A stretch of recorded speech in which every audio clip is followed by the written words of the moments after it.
De quoi? Non. Aujourd'hui, le décor est planté. Kabila veut aller au-delà de sa majorité. Kabila veut aller vers un gouvernement inclusif.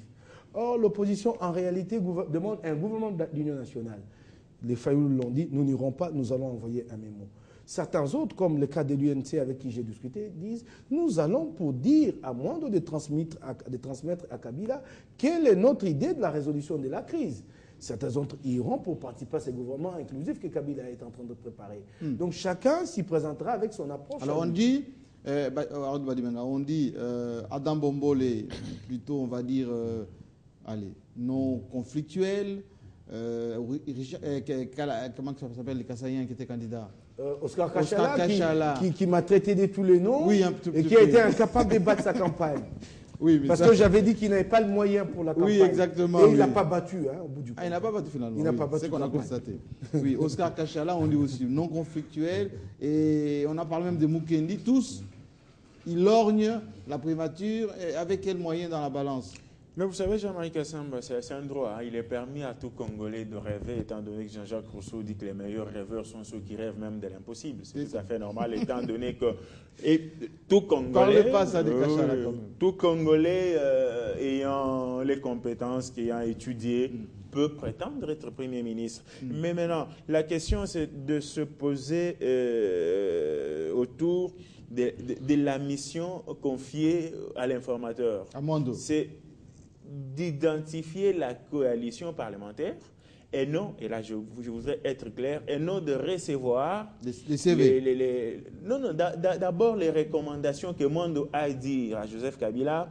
Voilà, nous avons besoin de ceci pour un gouvernement d'union nationale, comme si l'informateur a entre autres pour mission d'entrevoir la formation d'un gouvernement d'union nationale qui lui doit être la résultante d'un consensus politique. Ce qui n'est pas le cas, étant donné que... Ce n'est pas un consensus qui est recherché. Ce n'est pas un consensus qui est recherché. L'informateur est là pour identifier la majorité. Coalition parlementaire. La majorité qui a existé juste avant la nomination d'un informateur, c'est une majorité présidentielle acquise à la cause du chef de l'État. C'est cette majorité qui l'a aidé à être élu président de la République. Ce que Mwando doit identifier maintenant, c'est une coalition parlementaire, étant donné qu'après les élections, certains partis politiques ont la latitude de basculer de camp, de passer de la majorité présidentielle vers l'opposition et vice-versa. C'est ce qui fait qu'il y a possibilité de ballottage de la majorité présidentielle. Et donc, pour arriver à identifier si réellement la majorité présidentielle peut se transposer vers la majorité parlementaire, il faut un informateur. Mais alors pourquoi les autres viennent avec des demandes, des CV, des nombres de ministères d'ailleurs? Ils sont tout simplement gloutons. Et cette gloutonnerie ne leur permet pas de savoir ce à quoi l'informateur est appelé à jouer comme rôle. Cela étant dit, si les Bombo, les Kachala et les autres pensent qu'ils peuvent aller auprès de l'informateur pour lui demander des postes ministériels, je suis ahuri en tant qu'intellectuel congolais. Je me demande si la politique prend la place de la raison, ce qui n'est pas le cas. J'aurais aimé que Bombole, Oscar, Kachala et consorts s'amènent devant l'informateur pour lui dire, par exemple, moi, Oscar Kachala, moi, Adam Bombole, je viens pour vous dire qu'à dater de ce jour, je fais désormais route avec Joseph Kabila et pour l'aider à matérialiser la révolution de la modernité, voilà mes idées. Et si jamais il arrivait que Joseph Kabila confirme Mwando comme Premier ministre ou qu'il nomme quelqu'un d'autre comme Premier ministre, et donc ces idées qui seront données seront prises en compte pour le choix éventuel de tel ou de tel autre comme ministre, comme vice-ministre. Daniel Safou, alors expliquez pourquoi les gens, c'est bien d'expliquer là clairement que voilà, la mission de Mwando, c'est identifier la majorité parlementaire. Point. Pourquoi on amène des CV? Pourquoi on amène des listes? Pourquoi on veut amener le programme? On a écouté Bongongo parler au nom de l'IFC. Nous avons aussi des idées pour le cadre des gouvernances. Monsieur Jean-Marie, le Congo a de sérieux problèmes. Le problème du Congo ne se situe pas au niveau de la faim ou quoi, c'est un problème d'intelligence. D'intelligence. L'intelligence. Les Bongongo, c'est un grand professeur. Hein? Comment? Non, l'intelligence n'a rien à voir avec les titres académiques. L'intelligence, c'est une capacité où on trouve le cerveau fonctionner. Regardez, quand vous prenez l'article 78 de la Constitution, est clair. Parce que personne n'a fait la majorité. Personne n'a la majorité. Au Parlement. Au Parlement. Enfin, à l'Assemblée nationale. C'est-à-dire, au nom de cet article, le chef de l'État nomme un informateur juste pour la coalition parlementaire, comme a dit mon frère Arnaud. Je crois que tous ces professeurs lisent la Constitution. Et si ces professeurs-là s'amènent avec les CV, laissez-moi vous dire que c'est un problème d'intelligence. Martien Towa, philosophe camerounais, dit ceci, c'est un contemporain. Oui. Il dit, les vrais problèmes que nous avons dans notre société, c'est-à-dire la société prise comme étant l'espace univers, il dit, c'est la capacité de réfléchir. Fin de citation. C'est ça les problèmes. C'est un contemporain. Il ne fait pas allusion à la guerre. Il ne fait pas allusion à la crise politique. Non, il dit la capacité de réfléchir. Mais il dit, enfin je complète encore le professeur Bongongo qui dit, dans les 100 propositions de Kengo, on peut trouver quelque chose là-dedans apporté à la révolution de la modernité. J'en arrive. Oui.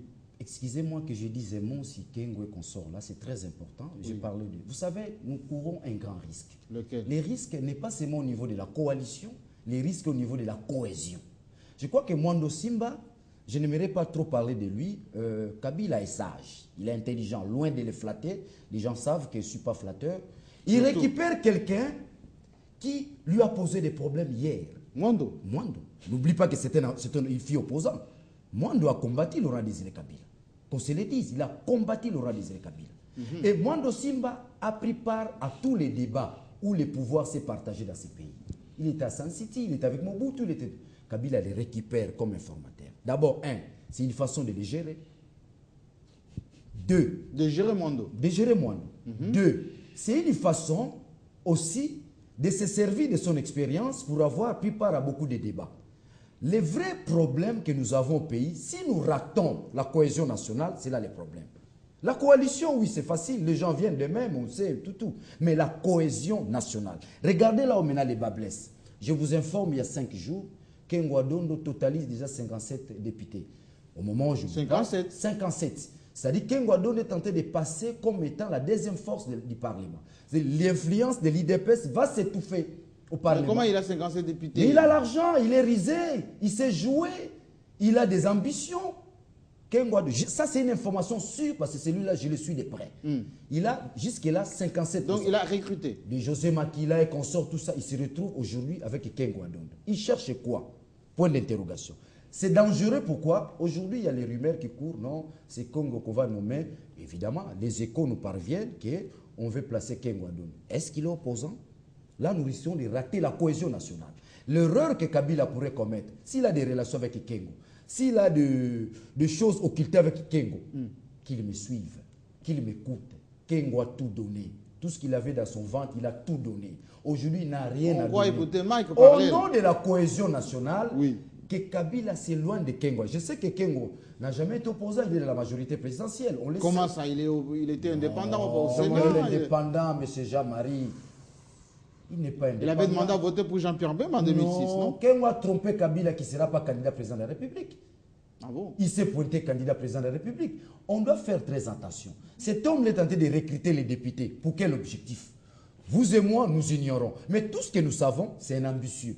Tout ce que nous savons, il y a certains échos qui nous parviennent que c'est lui qu'on va placer Premier ministre. Là, nous aurons raté la cohésion nationale. L'opinion ne suivra pas. Non, il va donner quoi?